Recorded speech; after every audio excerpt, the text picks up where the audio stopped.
Well, it's election week in an off year. No presidential changes, no large-scale House or Senate flipping on the line. Just a gubernatorial election, a couple of mayoral races, and one that has our heart and soul in it, a race for county executive in the Allentown area of Pennsylvania. Hi, everybody. I'm Bill Whittle, and I'm joined today by Trifecta stalwart Steve Green, and sitting in for our own Scott Ott, who is out there as we speak, kissing hands and shaking babies, the one and only Tammy Bruce, ladies and gentlemen. Welcome, Tammy. Good to have you with us. Hi, guys. Well, ladies and germs, why don't we take a three-panel, three-part look at elections this week? We're going to start with the flaws in the electoral process and ways we might be able to fix them. Then in the next segment, we'll talk about the latest incarnation of a great and a bad campaign idea. And finally, in part three, we'll do a members-only preview of how we think next year's midterms are going to break and why. So on to the bloody business of electing leaders in our constitutional republic. Tammy, I remember back when I was a little tyke who didn't care much about politics, that every now and then you'd hear some twaddle about UN inspectors monitoring United States elections for fairness, and it really kind of ticked me off. I remember being mortally insulted by the whole charade. Now, however, with the criminal enterprise known as Acorn, brought down by our friends Hannah Giles, James O'Keefe, and our dearly missed Andrew Breitbart, well, even with officially Acorn off the scoreboard, voter fraud seems to be prevalent throughout the country today. I'm actually kind of waiting for our blue-helmeted overlords to come back, and I'd like to remind them that as a trusted member of the media, I can be useful in rounding up other Democrats to serve in their roaming voting buses. Have we got a real problem here, Tammy, or is it completely or mostly or somewhat on one team or the other? I think we have a general problem with the system and respect for the system. Clearly, we've got the Acorn lawyers, the President of the United States, so that gives you one framework there. But, you know, there's one element here that is the bigger problem, which is people obviously voting multiple times. We know that from last year. We know that Allen West and Mia Love, I think those districts were essentially stolen. We know, of course, now the reports are that it was widespread throughout the nation in the last election of Democrats, even poll watchers, voting multiple times, people knowing that they're breaking the law. But there's been a message socially that, especially through the activity of the president, that the ends justifies the means. Yep. And that is overall that you see this kind of reiterated. And I think that Americans are applying, not certainly all Americans, I think conservatives are less inclined, but we've got a real problem with respect for the rule of law and for the system itself. They think they've been told it's gamed against them, and so now there's resentment. I think that that is an overall issue. I think we're working on solutions, but we also know with the left, whether it's Obama or the UN, they don't ever want to let a good crisis go to waste, even if they create it themselves. That's exactly right. Steve, let's go with that, because I couldn't agree more. So all joking aside, I've come to believe that there's kind of an Alinsky tipping point here. Voter fraud is becoming so blatant, and we conservatives just seem to be so passive about it. I really get the sense that a huge portion of the public simply grumbles that elections are stolen routinely now, and that's what the left wants. These power-hungry statists want it to be just taken. Yeah, of course there's voter fraud. So if everybody knows there's voter fraud, who's going to complain about it? Who's going to do anything about it, Steve? Yeah, there's a deep cynicism now in this country, and that is not an American trait. Cynicism is not an American trait.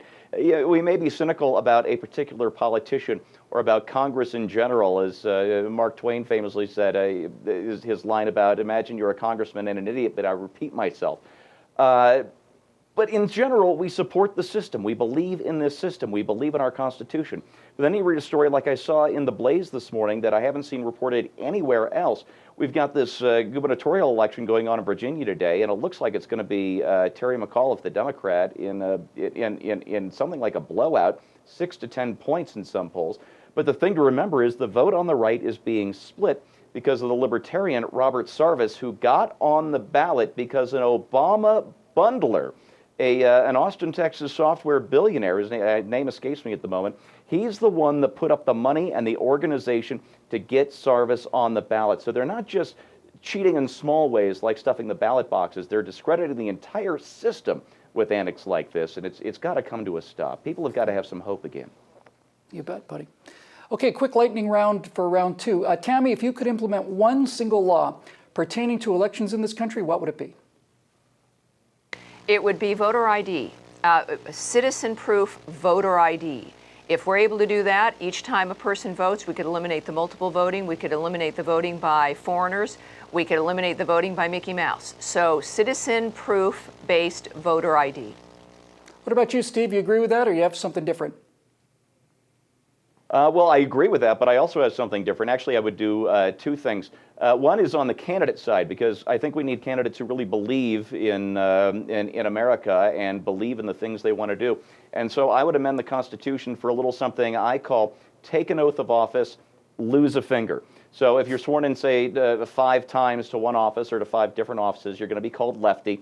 And if you're sworn in 10 different times, you're going to be signing legislation with a bloody stump. I think this is a great idea. It beats the heck out of term limits.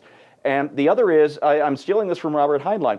When you're presented your ballot, you actually don't get your ballot. You go to your voting booth, and there's a machine in there that presents you with a quadratic equation.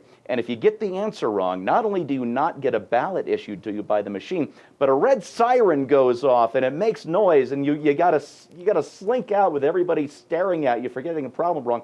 And the best part about this is it would get even Democrats interested in reforming our schools and getting people learning math again. Don't forget that's racist, Steve, quadratic equation. I'm going to go with both of those. Certainly agree with Tammy on the voter ID issue, but I'll add this. You know, I was and I remain a supporter of the Iraq War, and I'll never forget the feelings I had when I saw Iraqi men, and especially Iraqi women, risking their lives in the midst of terror shootings and IEDs to go and vote for the first time in relatively free and fair elections. I'll never forget those faces, and I'll especially never forget the purple ink on their fingers. It was a mark. It was a point of pride, kind of like the way we all spontaneously put American flags on our cars after 9/11. And here we are, you bastards, come and get us. So we have allowed our electoral system to degenerate to the point of a third world banana republic, to our eternal shame. And the only way we can wash away the stain on our hands, I think, is to, in fact, stain our own hands with purple ink for a decade or 2 or 3, present a valid identification, cast one fair and legal vote, then mark yourself with ink so that the bad guys can't do it again that day, and the good guys have a point of pride in themselves and the ability for human honor to replace and repair human corruption. And in closing, I'll just say there's an election going on in Lehigh County right at this very second, and we do have a dog in that fight. So good luck, buddy. For the entire Trifecta team, I'm Bill Whittle.